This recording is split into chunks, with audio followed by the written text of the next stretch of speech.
This week, join me as I pursue one of the world's most intriguing mysteries, the legend of the lost tribes of Israel.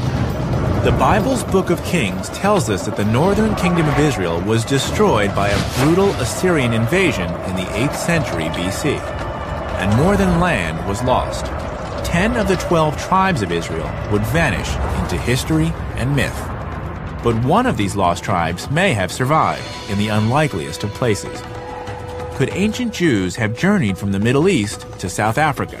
And could these African bloodlines reach back to King Solomon and before? To find out, I'm going to trace their journey. I'll brave an Israeli war zone, fly over the African bush, and explore a 3,000-year-old battlefield and ancient cities of stone. We're digging for the truth, and we're going to extremes to do it. They're a lot bigger than the scorpions in Utah. Oh, don't worry, they get much bigger. Look at the one at your foot.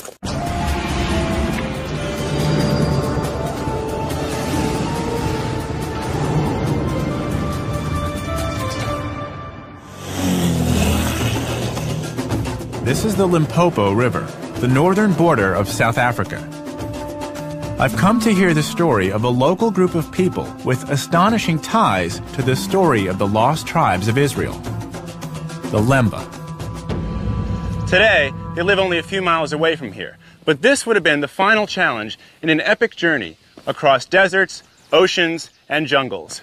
I'm Josh Bernstein, and my goal is to follow in their footsteps to determine if this fascinating story could possibly be true. Today, the Lemba are mainly concentrated in the shadow of the Soutpansberg Mountains in the far north of South Africa.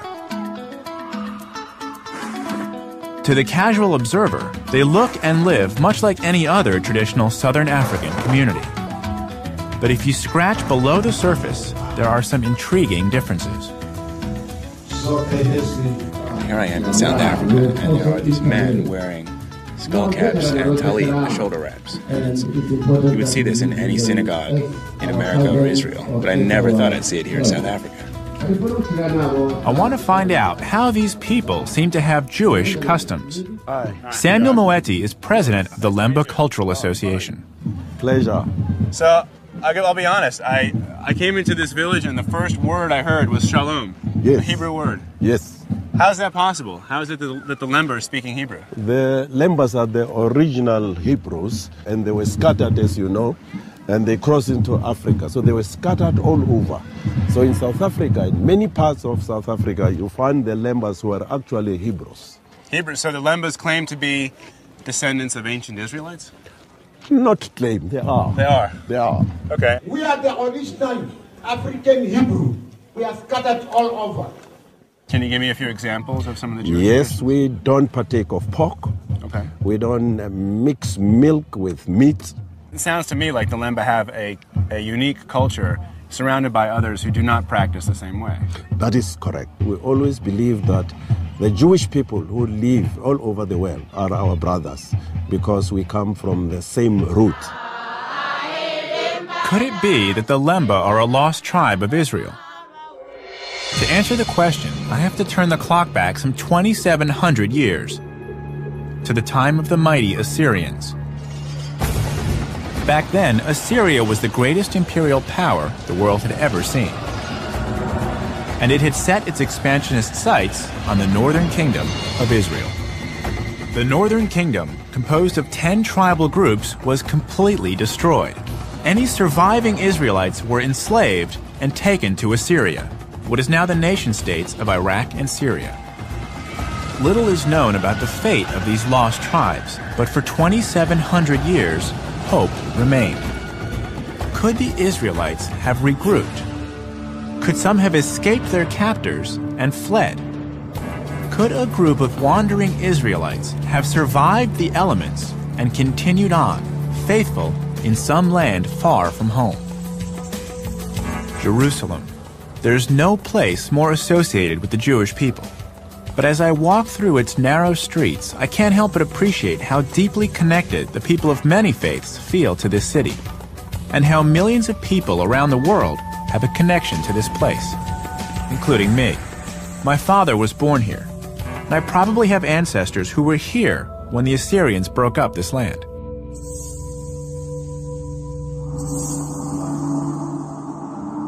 One of my relatives has told me that my grandparents are buried in this very graveyard on the Mount of Olives.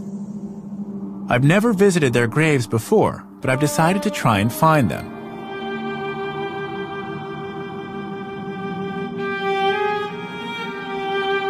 So after 10 minutes of wandering, I found them. So this is my grandmother. This is my grandfather. This is my great-grandmother. My great-grandfather. This actually means something to me. There's a connection for me that speaks to what the significance of heritage is. And for the Lemba, I understand why they might be interested in claiming some historical identity with Jerusalem. This is only 2 generations ago. For them, it's thousands of generations.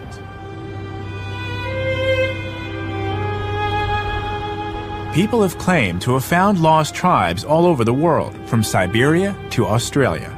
Some of the first Europeans to land in the Americas assumed the natives were lost tribes and even tried to communicate with them in Hebrew. Historian Hillel Hulkin has written a book about the lost tribes and thinks that they could still exist today. Hillel, why are you so passionate about the lost tribes of Israel? The lost tribe myth really is, through Jewish eyes, among other things, a story of tough Jews, living still like the Jews' biblical ancestors, independent, warrior-like, fearless, all the things that Jews in the diaspora over the ages generally were not. Was this the first Jewish diaspora then? Yes. So we have some archaeological evidence, besides Syrian inscriptions, to show that these Israelites were deported to various parts of the Assyrian Empire. But after that, they disappear from history. What's the big deal with being a lost tribe? What is the attraction for these people to claim, I was one of the lost tribes of Israel? Well, the big deal, you have to understand, is not so much that people are claiming to be lost tribes, but the fact that the Christian and the Jewish world have been looking for hundreds or even thousands of years for the lost tribe. It's the search for the lost tribes that is really the historically fascinating phenomenon.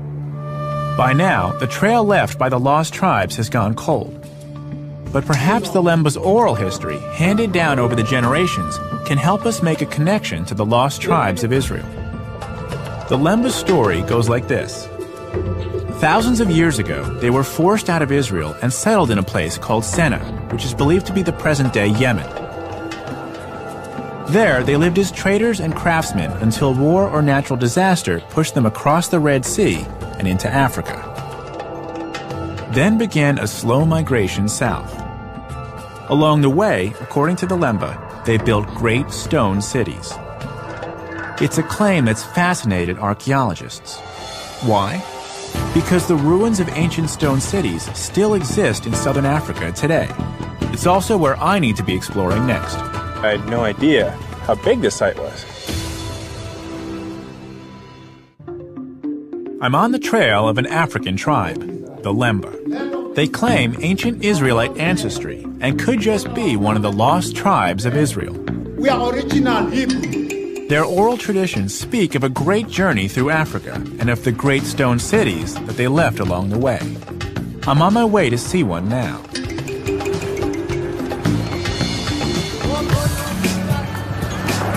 The city of stone I'm going to is called Manchema, and it's only a few kilometers down this road. Not many people know about this place. In fact, it's hidden on a huge cattle ranch, and I've had to get special permission to explore it. It's very rarely visited, even by archaeologists. I'm hoping it still has some clues to the Lemba's story. Magdal? Hello. Hello. Hop on in. To help me make sense of it, I've asked historian Dr. Magdal LaRue to come with me to the site. She's been studying the Lemba for years and has just published a book on the similarities between their social customs and those of the Old Testament Israelites. So Magda, there are specific parallels between the religious practices of the Lemba today and the religious practices of ancient Israelites. Definitely. They've got remnants of an ancient type of Israelite religion. So in a way, they conserve this very special ancient type of It's like old school religion. Yes. But how do they maintain that religious identity How did they keep it intact for so many years when there was this long journey from Israel down to South Africa? You see, that's a question. I think it's by means of their oral traditions. But they kept themselves separate from other groups. They lived with other peoples, moving with them, migrated southwards. No, that is one of their salient characteristics, is that they keep up their culture. They just live it. You know, is this cultural resilience the key to the Lemba's survival during their epic journey across 4,000 miles of land and sea? And could there still be any physical evidence here at Machima which supports the Lemba's claim to having made the journey? This once thriving settlement is now easy to miss, so we've asked one of the farm workers to take us to the site. Waiting for us at the top is archaeologist Richard Wade. He believes he's found some material evidence which links this site with both Yemen and Zimbabwe, two of the places the Lembas say they traveled through. Yeah, right. Come and have a look at these amazing things here.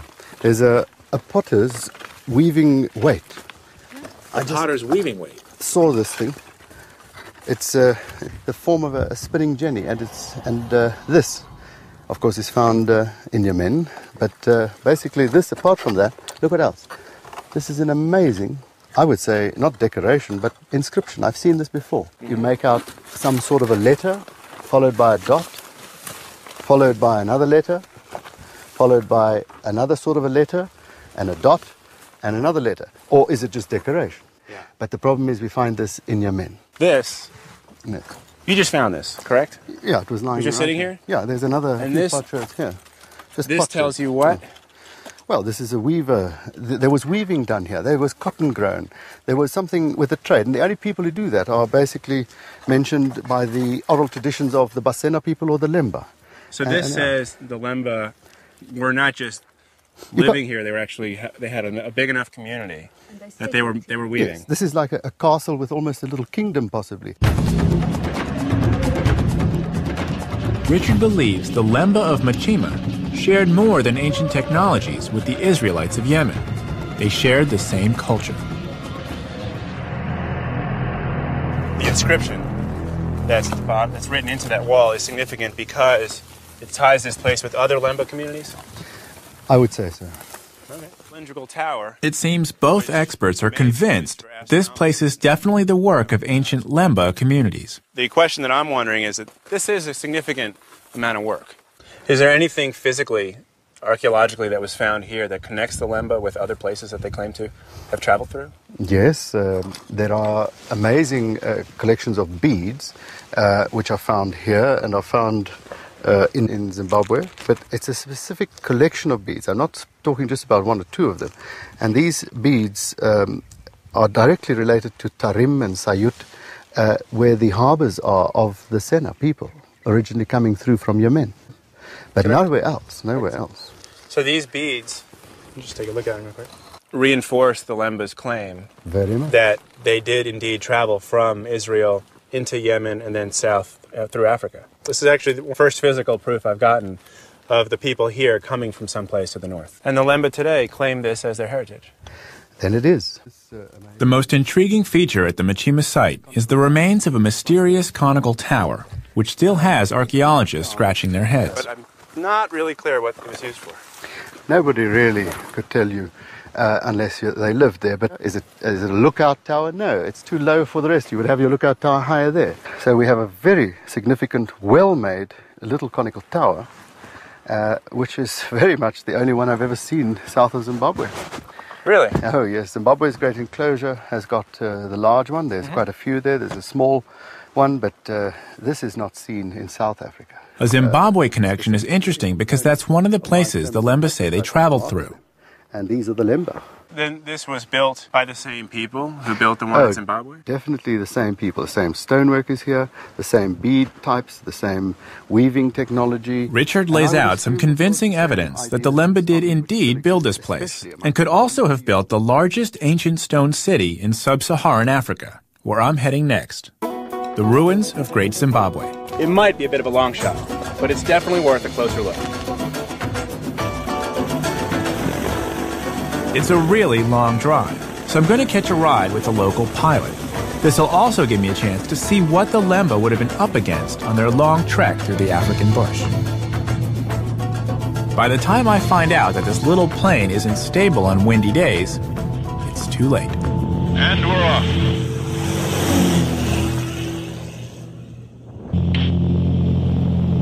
Feel that wind pushing us? Yeah, is that good or bad? Yeah, nah, it's not bad, but okay. We've got it. Yeah. My pilot, Steve Scott, assures me we'll be fine. This is the Limpopo riverbed here? Limpopo, and that's Zimbabwe over there. This is Zimbabwe right there? That's Zimbabwe. And South Africa's right here? Yeah.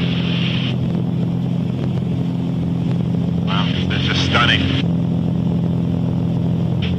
According to the Lemba, this was the final obstacle they faced on their journey from Israel to South Africa, the Limpopo River. It's the dry season now, but it's still full of crocodiles, just one of the wild animals anyone trying to cross this land on foot has to steer clear of. And there would have been a lot more of them back when the Lemba say they made their journey.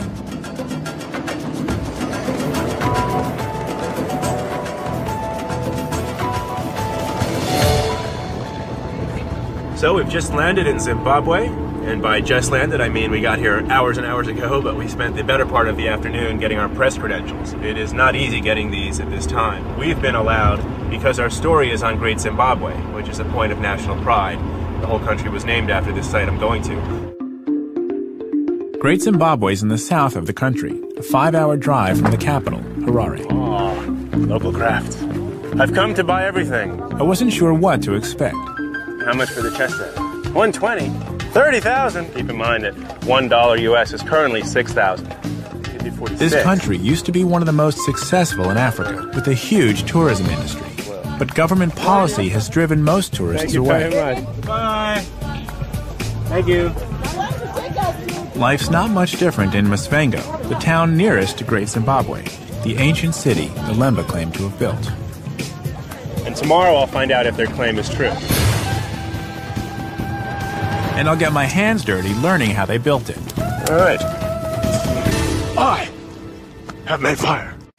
I'm on the trail of an amazing group of people who now live in southern Africa, but claim to have made an epic journey to get there. So the Lembas claim to be descendants of ancient Israelites? Not straight. They are. They are. I've learned that 2,700 years ago, the Assyrian Empire scattered the population of the northern kingdom of ancient Israel, creating the so-called Lost Tribes of Israel.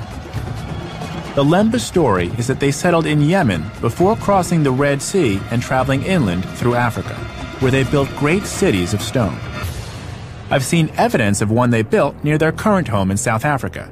Now, I'm backtracking their journey to explore a structure they claim to have built centuries earlier, and which could be their greatest legacy, Great Zimbabwe. It's been a long journey getting here, but I couldn't miss the chance of seeing the sunrise. And as more of this place appears out of the dawn mist, I begin to get an idea of its scale.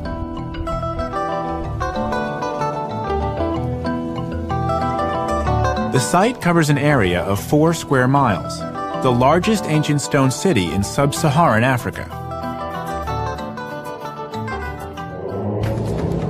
As I walk around, I can imagine this place as a bustling community, the hub of an empire that ruled over a vast area of southern Africa, a center for trade from far and wide.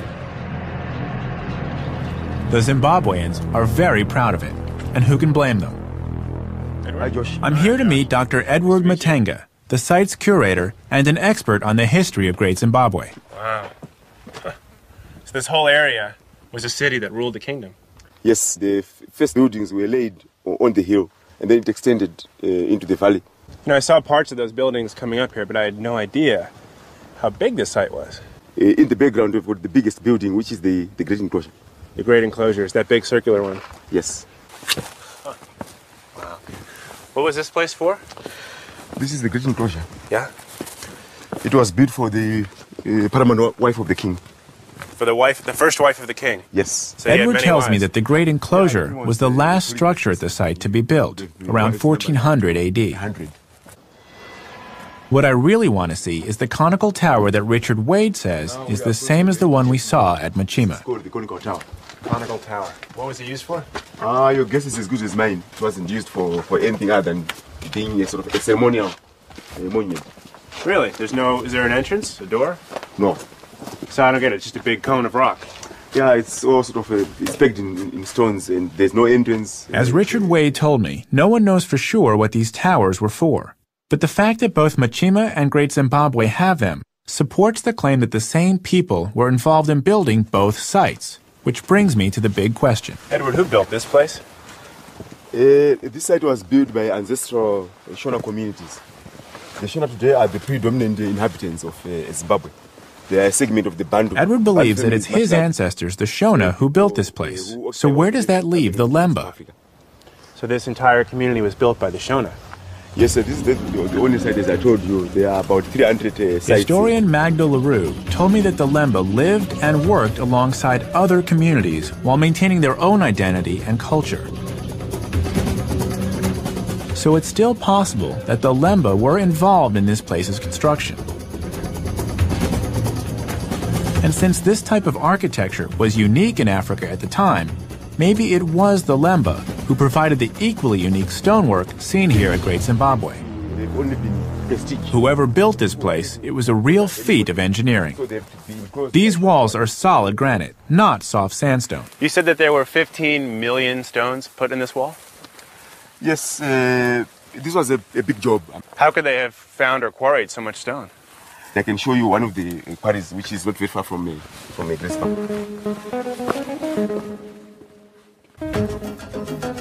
Edward has taken me onto one of the hills around Great Zimbabwe.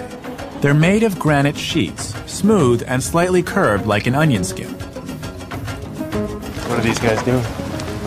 They are preparing the rock for building the stone walls. As you can see, they have to choose a suitable site. This is characteristic of the rock, that it breaks in parallel sheets, and that's where you make your fire. So you build a fire on top of the rock, and then it, what, cracks? It cracks. Ah. Yeah. And this is the traditional technique? That's how they were doing it in Zimbabwean times. So we'll make a fire. I just need a little bit more straw to start that fire. It's hard to believe that just by lighting a fire on this huge rock, you can split it.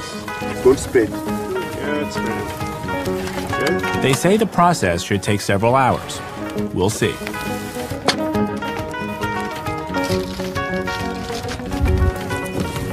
Gotta keep stoking the fire.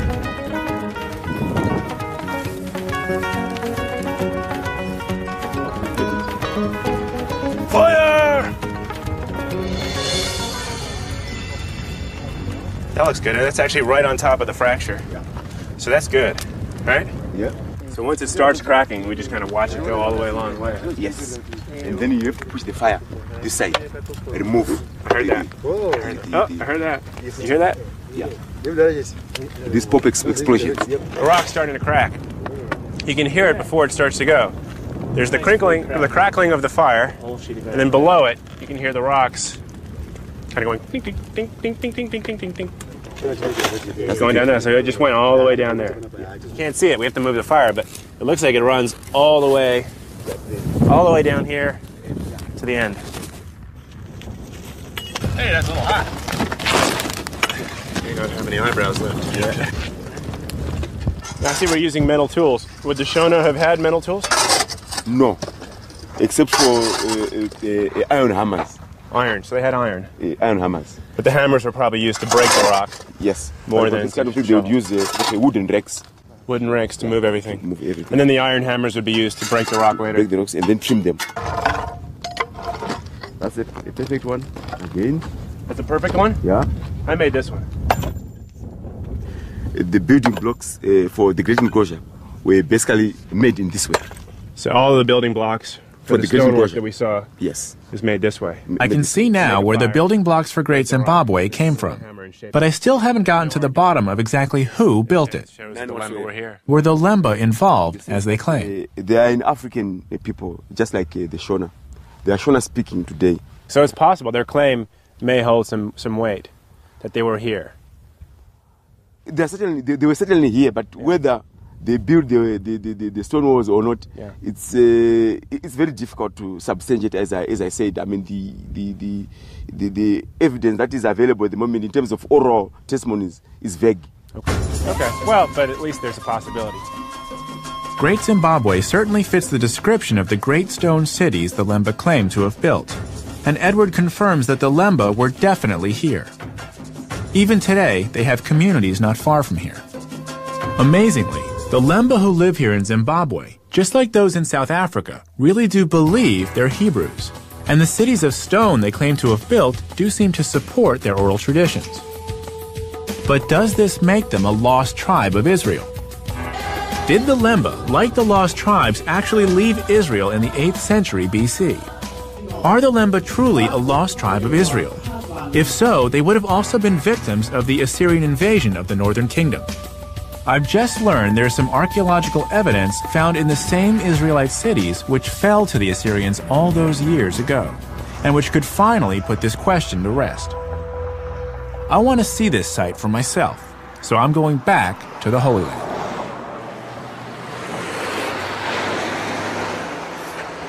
I'm now in Israel, just a few miles north of Jerusalem. I'm on my way to Shomron, which in English is Samaria. During the time of the Northern Kingdom, Samaria was its capital, and there was a lot of fighting going on. 2,700 years later, there still is. This place is a war zone right in the middle of the West Bank, or occupied territories. So I've had to take a few extra precautions to get there. This is Yitzchak. Shalom. And this is my armored truck to get there. It's 2 inches of solid steel. Yes. Solid steel. And the windows? Also 2 inches. 2 inches bulletproof glass. I'm hoping we won't need to use it, but again, we've taken every precaution because this place is not secure. Yalla?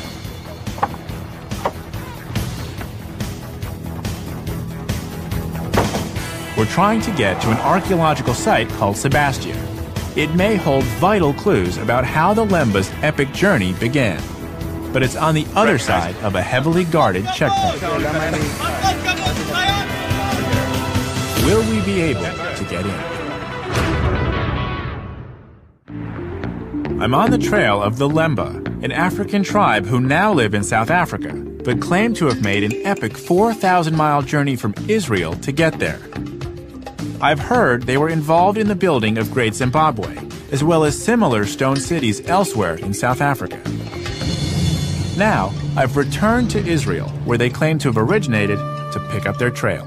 If the Lemba are a lost tribe, they must have been present when ancient Israel split into the southern kingdom of Judah and the northern kingdom of Israel. This was also the time that their neighbor, the mighty Assyrian Empire, was building in strength. For a while, the Assyrians tolerated the northern kingdom, but the 10 northern tribes were living on borrowed time. I've returned to Israel to visit the remains of one of the northern kingdom cities. Trouble is, just as it was 2,700 years ago, this area is still a war zone. I want to show you where we're headed. On the top of this hill is Sebastia. There's an archaeological site there that's important to understand the Lemba's story. The problem is Sebastia is in the occupied territory. And there's a military checkpoint just over here. So the big question is, will they let us through so that I can gain access to the site? But this isn't your average road trip. We've had to rent an armored truck to take us deep into a war zone. Yitzchak, my driver, is an Israeli settler, and for him, this level of danger is just everyday life. Yitzchak, you live in a settlement? Yes, of course. How long have you lived there? 25 years. Should I be concerned that I'm going into the occupied territory? I cannot promise you that nothing not happen to you. Right. You can't promise. No promises. I could get shot. Everybody can shot. Everyone gets shot. Where I come from, everyone doesn't get shot. Everyone goes to the mall, watches TV, and gets fat. The Israeli settlers live alongside Palestinian communities, but only with massive military protection. It definitely looks like a war zone. Look at the tanks. 2,700 years ago, it was just as tense. That's when the Assyrian Empire bore down on what is now the West Bank. The Bible tells us what happened in the second book of Kings, chapter 17. Then the king of Assyria came up throughout all the land. and went up to Samaria and besieged it 3 years. In the 9th year of Hoshea, the king of Assyria took Samaria and carried Israel away. This is where they remained in exile.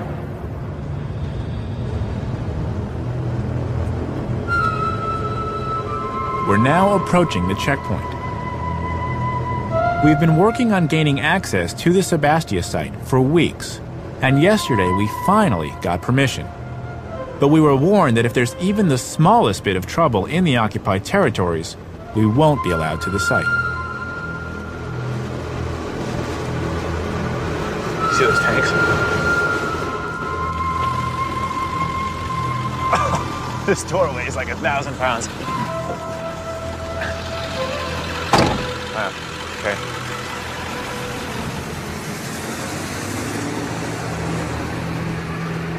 Done with the bill, Anglit? So I want to go to Sebastia, the archaeological site. Archaeological site. Yeah, is there an officer? We have with the History Channel. אפשר להיכנס כאן. And yesh, how do you say permission? You know the word permission? Yesh לנו permission. It's my horrible Hebrew, you know, I forget all. When he has a rifle, you tend to forget all the words. It's dangerous? Really?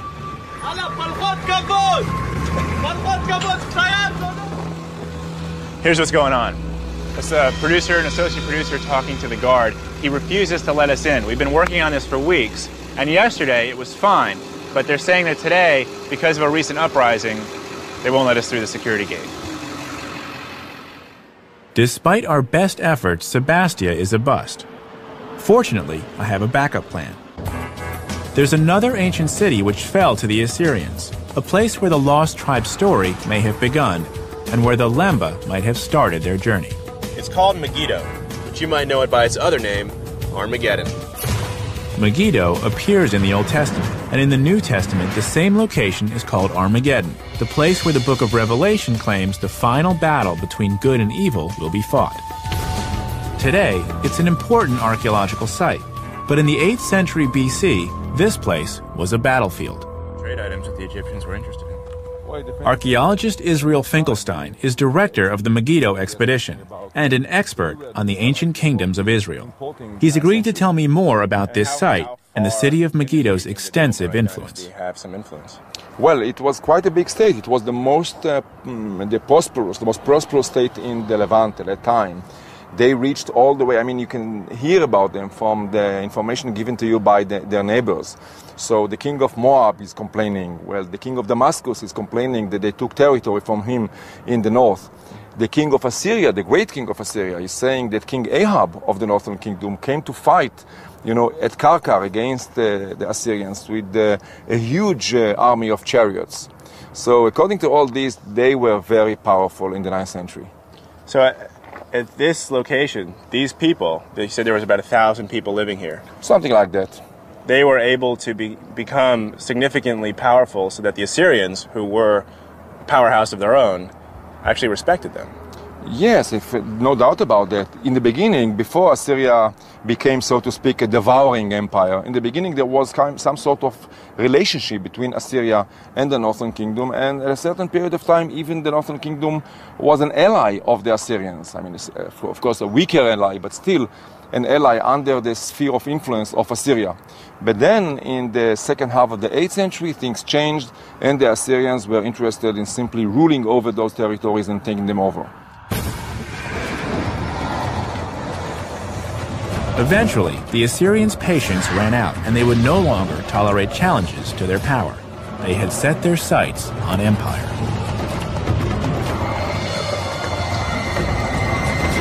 The Assyrians' advance was swift and decisive as city after city of the Israeli kingdom fell to their mighty army.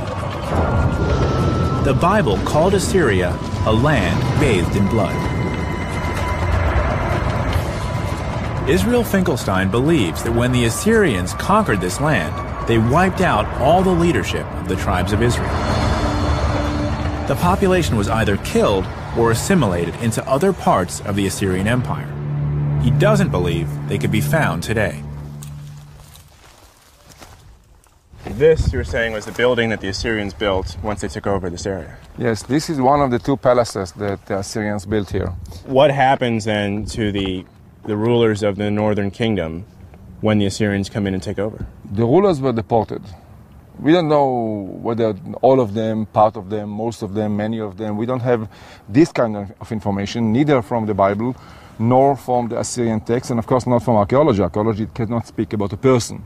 But most of this population probably assimilated in Mesopotamia.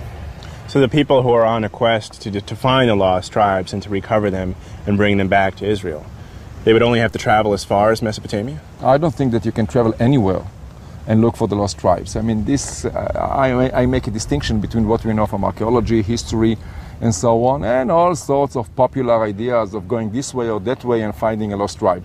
There's no need whatsoever to go around the world, in my opinion, and look for lost tribes. Fair enough. But the archaeology here says that the people did leave. The people did leave, the people did die, some of them were deported to Mesopotamia, some of them continue to live here. Okay. Well, that's valuable, and seeing this certainly brings to me a sense of what community existed in the northern kingdoms. To me too.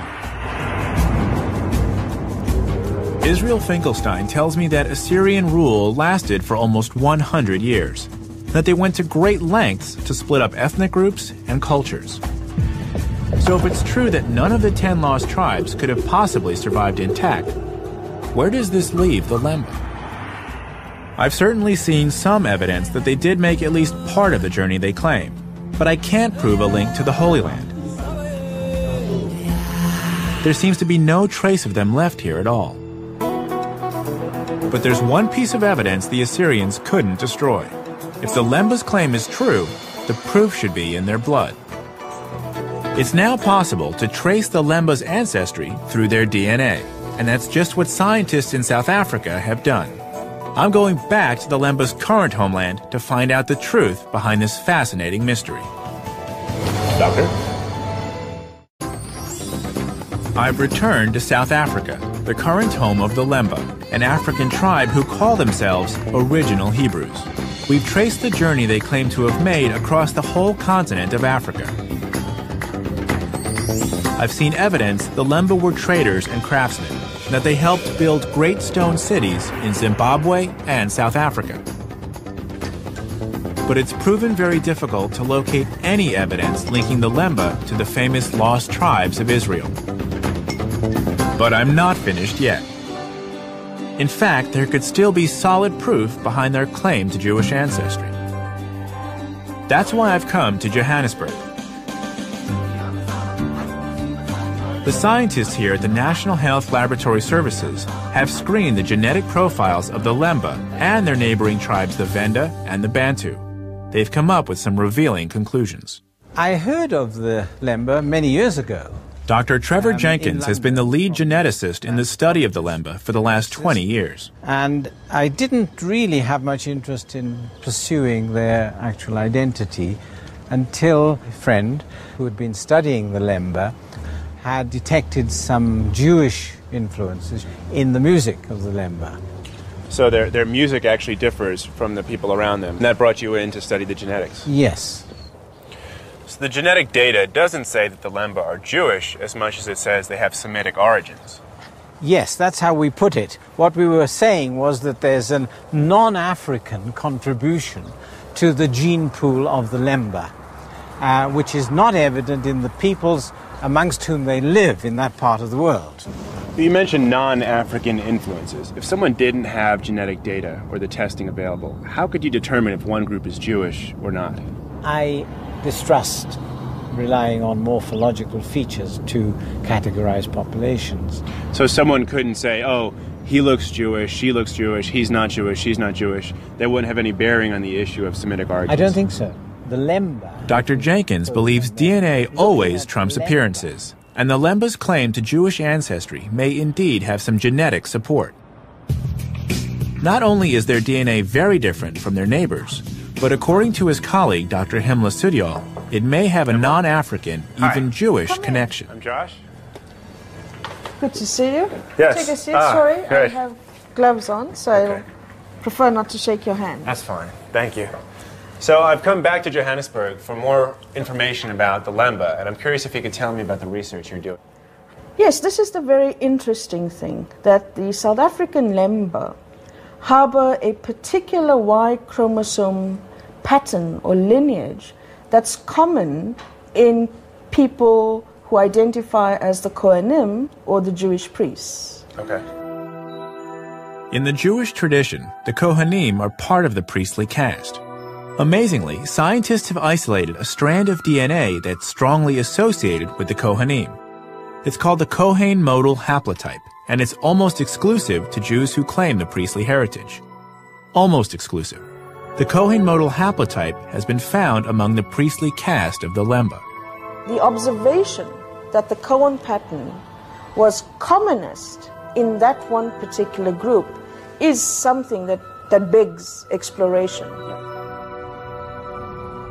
This link supports the Lemba's oral history and the archaeological clues we've seen in the places they say they lived. Hardcore time. But Himmler is quick to point out the limitations of genetic science. Now, in terms of whether the Lemba are Jewish because they have the Cohen modal haplotype or not, is something that science cannot address. Because cultural identity is a social construct. No genetic data is going to tell you that you are Jewish or that you are Hindu or that you are Christian or any religious domination. Himmler tells me that the presence of the Kohen modal haplotype can't tell us anything about the Lemba's religion. Yet just as remarkably, it can tell us where their ancestors came from, and it's not in Africa. There is this interesting genetic information showing us that some of the original founders did come from other parts of the world, other than Africa. From our data, I would put my money on saying it's the Middle East.